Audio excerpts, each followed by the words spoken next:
बिस्मिल्लाहिर्रहमानिर्रहीम। Respectable dear viewers, अस्सलाम वालेकुम। आज एक यूनिक टॉपिक के साथ हाजिर है। आज का टॉपिक बेसिकली यानी फिगर ऑफ स्पीच से रिलेटेड है। यानी पिछले लेक्चर्स की यानी जो काफ़ी अपलोडेड है फिगर ऑफ स्पीच, उनकी कंटिन्यूटी है। तो जिसने भी हमारे चैनल को सब्सक्राइब नहीं किया वो सब्सक्राइब कर ले। जो सब्सक्राइबर है वो बेल आइकन को लाजमी दबाए ताकि हर नई वीडियो की नोटिफिकेशन सबसे पहले आपको पहुंच सके। तो आज का टॉपिक बेसिकली सिंबोलिज्म है, या symbolism figure of speech in the English literature with literary example. यही टॉपिक आज हम आप लोग के सामने यानी प्रेजेंट करने की कोशिश कर रहे हैं, और जिस अंदाज से भी मैंने प्रिपेयर करने की कोशिश की है बहुत ही यूनिक है। आप लोग स्टे कनेक्टेड रहे, ए टू जी लेक्चर को वॉच करें, इंशाल्लाह वल अज़ीज़ काफ़ी कारामद रहेगा। और बेसिकली इस टॉपिक के अंदर सिंबोलिज्म की यानी मैं सब कुछ आपको बताऊंगा, यानी इवन डेफिनेशन भी इंतहाई आसान अल्फाज में, उसकी ओरिजिनेशन बताऊंगा कि सिंबोलिज्म इंग्लिश लिटरेचर में कहाँ से स्टार्ट हुई थी, और इसके अलावा टाइप्स ऑफ सिंबोलिज्म भी बताऊंगा, और इसके अलावा फंक्शन ऑफ सिंबोलिज्म भी बताऊंगा। और यही सिंबोलिज्म की सारे टॉपिक को विद द लिटरेरी एग्जांपल आप लोग के सामने प्रूफ भी रखूंगा। तो आप लोग स्टे कनेक्टेड रहे, ए टू जी लेक्चर को वॉच करें। तो यानी शुरुआत की जानिब जाते हैं, या डेफिनीशन की जानिब जाते हैं, या स्टार्ट की जानिब जाते हैं। तो व्हाट इज सिंबोलिज्म या डिफाइन सिंबोलिज्म। यानी सिंबोलिज्म का लफ्जी मतलब होता है अलामत। यानी अलामत किसी वजह से उसको कहा जाता है क्योंकि सिंबल का मतलब होता है अलामत या इशारा या हिंट। यानी किसी चीज़ का जब कोई यानी इशारा हमें मिल जाए और उस इशाराती बेस पे हम उसका जो है गेस लगाएं कि ये क्या चीज़ है, इस चीज़ को हम सिंबोलिज्म कहते हैं। अगरचे इज़म जिस चीज़ के पीछे लग जाता है इंग्लिश लिटरेचर में तो वो एक परसेप्शन बन जाती है, आइडियालॉजी बन जाती है। तो इस आइडियालॉजी के साथ और इस परसेप्शन के साथ ये एक जो है फिगर ऑफ स्पीच भी है जो इंग्लिश लिटरेचर में बहुत ही इम्पॉर्टेंट है। तो इसकी डेफिनीशन अगर कोई इस तरह भी करना चाहे तो आप अल्फाज में इस तरह भी कर सकते हैं कि सिंबोलिज्म इज़ एन आइडिया। यानी सिंबोलिज्म जो है एक ख्याल है, या एक आइडियालॉजी है, या एक थॉट है, या एक जो है यानी मतलब है परसेप्शन है, या एक आइडियालॉजी है। हाँ, और इसके अलावा सिंबोलिज्म इज़ एन आइडिया, या जिसको आप लोग फिगर ऑफ स्पीच भी कह सकते हैं, थिंग्स रिप्रेजेंट अदर थिंग्स। यानी सिंबोलिज्म के अंदर क्या चीज़ होती है, जो चीज़ें नज़र आती है यानी वो चीज़ दूसरी चीज़ों को नुमाइंदगी करती है। यानी थिंग्स रिप्रेजेंट अदर थिंग्स। अगर कोई उसको डेफिनेशन में लिखे कि symbolism is a figure of speech in which the things represent other things, यानी जिसमें चीज़ें दूसरों चीज़ों की नुमाइंदगी करती है। कैसे? फॉर एग्जांपल रेड कलर है, तो रेड कलर जो है आप लोग के सामने नज़र आ रहा है, स्क्रीन पे आप लोग देख रहे हैं रेड कलर। यानी रेड कलर कलरिंग में यानी जो भी येलो कलर है, ग्रीन कलर है, रेड कलर है, तो रेड कलर की अपनी पहचान होती है और अपना वो तरीक़ेकार होता है। तो यहाँ पे रेड कलर को अगर आप लोग देख रहे हैं सिंबोलिज्म के थ्रू उसको ले रहे हैं, तो सिंबोलिज्म में रेड कलर तो सुपरफिशियली हमें एक कलर दे रहा होता है कि रेड कलर का कैसा कलर होता है और किस किस्म का बुनियादी मकसद इसका होता है। लेकिन इसी रेड कलर को अगर हम फिगर ऑफ स्पीच के लिहाज से ले लें या सिंबोलिज्म के लिहाज से ले लें, तो यही रेड कलर रिप्रेजेंट करता है लव को या रोमांस को। यानी लव की अलामत होती है या रोमांस की अलामत होती है।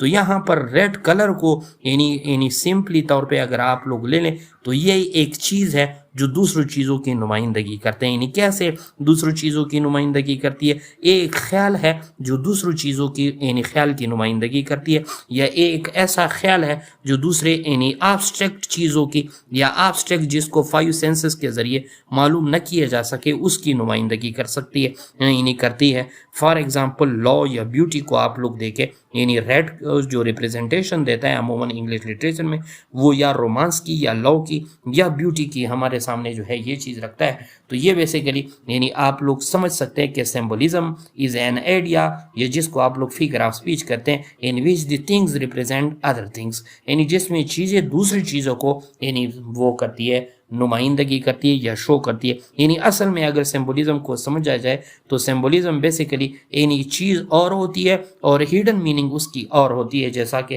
रेड कलर की मिसाल मैंने आप लोग के सामने रखी, इसी तरह सिंबोलिज्म को अगर अभी भी नहीं समझे तो मज़ीद भी आप लोग कह सकते हैं कि ये सिंबोलिज्म में ये सिंबल अलामत जो होती है वो ऑब्जेक्ट भी हो सकता है, कोई चीज़ भी हो सकती है। Is an object, person, situation और action that represent something behind its literal meaning. यानी एक सिंबल कोई यानी सिंबलिज्म में कोई भी सिंबल या कोई चीज़ भी हो सकते हैं, शख्स भी हो सकते हैं, हालत भी हो सकती है, या किसी का की अमल भी हो सकती है, लेकिन यही चीज़ें जो होती है ये रिप्रेजेंट करती है समथिंग, कोई और चीज़ बियॉन्ड इट्स लिटरल मीनिंग, यानी उसकी लफ्जी मतलब से, लफ्जी मतलब से यानी उसका आगे मतलब लिया जाता है। For example colour, red colour की मिसाल मैंने आप लोग के सामने रखी, तो रेड कलर की जो मिसाल मैंने आप लोग के, तो कलर के अलावा उससे और जो हम हिडन मतलब ले रहे थे तो वो रोमांस था या ब्यूटी थी। तो बेसिकली इस किस्म की जो चीज़ होती है, ये चाहे वो ऑब्जेक्ट हो, चाहे वो पर्सन हो, चाहे वो जो है सिचुएशन हो, या चाहे वो एक्शन हो, that represent something behind is literal meaning, उसके लफ्जी मतलब से आगे उसका जो मतलब होता है, इसको सिंबल कहते हैं या सिंबलिज्म कहा जाता है। And it is a tangible or visible entity used to convey abstract ideas as quality।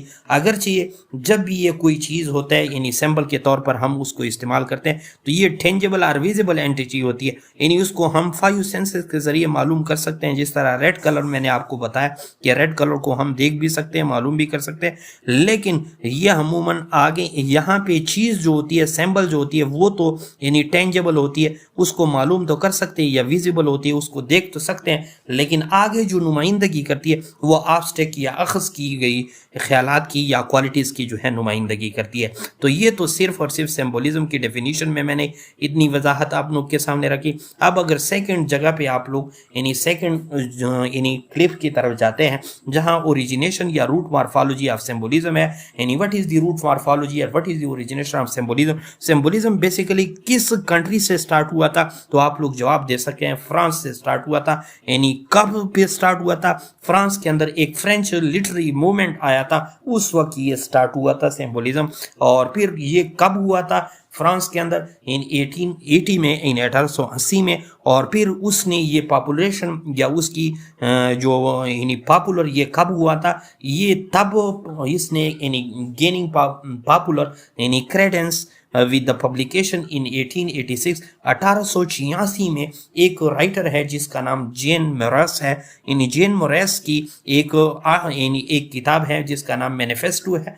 उसकी पब्लिकेशन जब आ गई यानी ली फिगेरो यानी न्यूज़पेपर ऑफ फ्रांस में, ली फिगेरो न्यूज़पेपर ऑफ फ्रांस में जब उसकी मैनिफेस्टो टाइप की या यानी वर्क जो है पब्लिश हुआ, और ये कब पब्लिश हुआ? 1886 में। तो इसके साथ इसकी जो है यानी सिंबलिज्म की जो ओरिजिनेशन है वो मज़ीद भी ताकतवर हो गई और पॉपुलर हो गई। अगरचे इसकी जो है पहले लिटरेरी मूवमेंट या फ्रेंच लिटरेरी मूवमेंट के साथ जो 1880 में शुरू हुई थी, और वो भी फ्रांस के अंदर। तो कोई भी आपसे पूछ सकते हैं, एमसीक्यूज में आप कह सकते हैं कि इट इज़ बेसिकली जो है launch here the origination related to the sorry French और फ्रांस कंट्री। और इसी तरह इस टाइप्स ऑफ सिंबलिज्म यानी सिंबलिज्म कितने हैं? तो टाइप्स ऑफ सिंबलिज्म में कई सिंबलिज्म आप लोग को शो होंगे, लेकिन बेसिकली जो टाइप्स है, रिलीजियस सिंबलिज्म अलहदा है, रोमांटिक सिंबलिज्म उसकी सेकंड टाइप है, और थर्ड जो है इमोशनल सिंबलिज्म है। यानी बेसिकली जो 3 की टाइप्स ऑफ सिंबलिज्म है, यानी basically in English literature there are 3 basic or key type of symbolism, in which one is religious symbolism, the second one romantic symbolism, and the third one emotional symbolism। इसके अलावा यानी in spite of these 3 key types of symbolism, you can include the metaphor, irony or allegory। These are also the minute form of symbolism in the English literature। You can conclude all these with the symbolism types, but the key types of symbolism are basically 3। One is religious symbolism, the second one romantic symbolism, and the third one emotional symbolism। ये तो थी symbolism की types और origination था। यानी अब next slide की जानिब जाते हैं। function of symbolism मैं आपको बताता हूँ कि symbolism is a powerful figure of speech frequently used in the English literature to convey deeper meaning। तो इससे हमें deeper meaning जो है convey होता है, evoke emotion, लोगों के जो है जज्बात को करते उबार करते या रेज कर लेते हैं।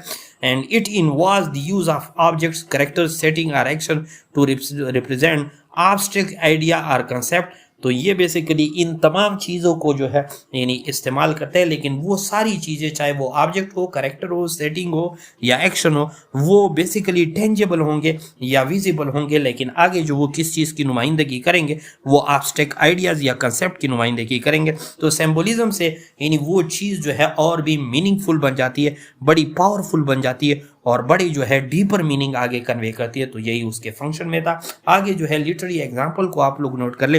Here are some common example of symbolism in the English literature. यानी नंबर 1 एग्जांपल कौन से नावल से मैं ले रहा हूँ? द स्कारलेट लेटर के नावल से, जो नेथानियल हॉथॉर्न की नावल है। और द स्कारलेट लेटर जो है ये किस चीज़ को सिंबलाइज करता है? बेसिकली ये सीन को या गुनाह को एंड शेम और शर्मिंदगी को एसोसिएटेड विद द अडल्ट्री, जो अडल्ट्री के साथ उसका ताल्लुक है इसी नावल के अंदर। तो स्कारलेट लेटर जो है यानी बेसिकली हमें तो एक सैंपल नजर आता है, लेकिन ये एक गुनाह की अलामत है या शर्मिंदगी की अलामत है, एसोसिएटेड विद द अडल्ट्री। और इसी तरह ये तो फर्स्ट एग्जाम्पल था। नेक्स्ट एग्जाम्पल यानी सेकेंड वन, विलियम शेक्सपियर की रोमियो और जूलियट में यानी एक रोज वर्ड इस्तेमाल हो चुका है, वो सिंबलाइज करते हैं या सिंबलाइजेस करते हैं किस चीज़ को? लव एंड ब्यूटी को।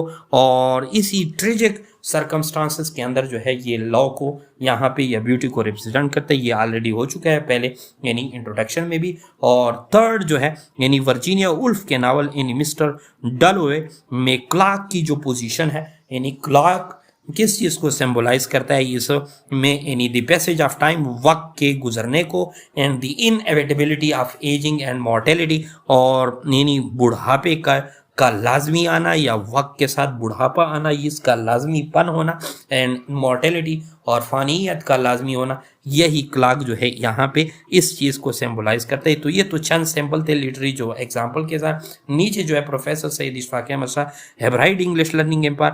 आप लोग जो है हमें हमारे फेसबुक पेज को जो है लाइक एंड फॉलो भी कर सकते हैं जो इसी टाइटल पे है, और हमारे यूट्यूब चैनल को भी यानी सब्सक्राइब कर सकते हैं, और इसी ही नेम पर हमारा ब्लॉग भी आप लोग उसको लाइक